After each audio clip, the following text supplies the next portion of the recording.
讲到凯美风台带来大水雨，加上即马撞到年度的大流，都惊海水倒激。新北淡水河岸边的观光地区店面大部分拢无开，因都是冷清清。虽然这几年因花拢有咧做工程甲贴管，不过也是有部分的店面惊有灾情，先甲闸水门甲沙地啊准备好势。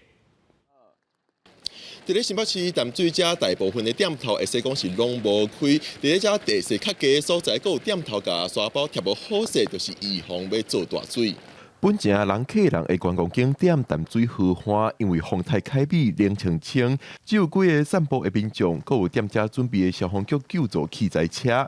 行到边仔的淡水老街，只有南山几间店头，也是开门做事。我嘛是爱休困啦，但是客户伊都无休困，我就无法同我休困。伊人来提物啊。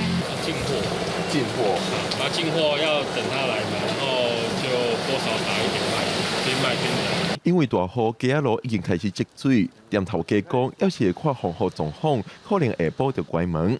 毋但因为风台开美，而是佫拄到年度海涨，沿海的民众拢爱注意海水倒激。该准备的沙包啦，一寡这个起来是这是上基本的。较早这个海水拢多咧大潮的时对，因就爱拄到大潮啦。建设水岸这边所有土堆拢囤囤管起来60公分嘛，咱这边就拢。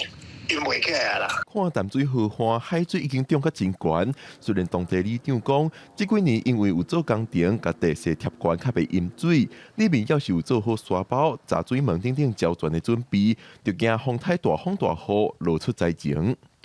记者郭文郑春由新北报道。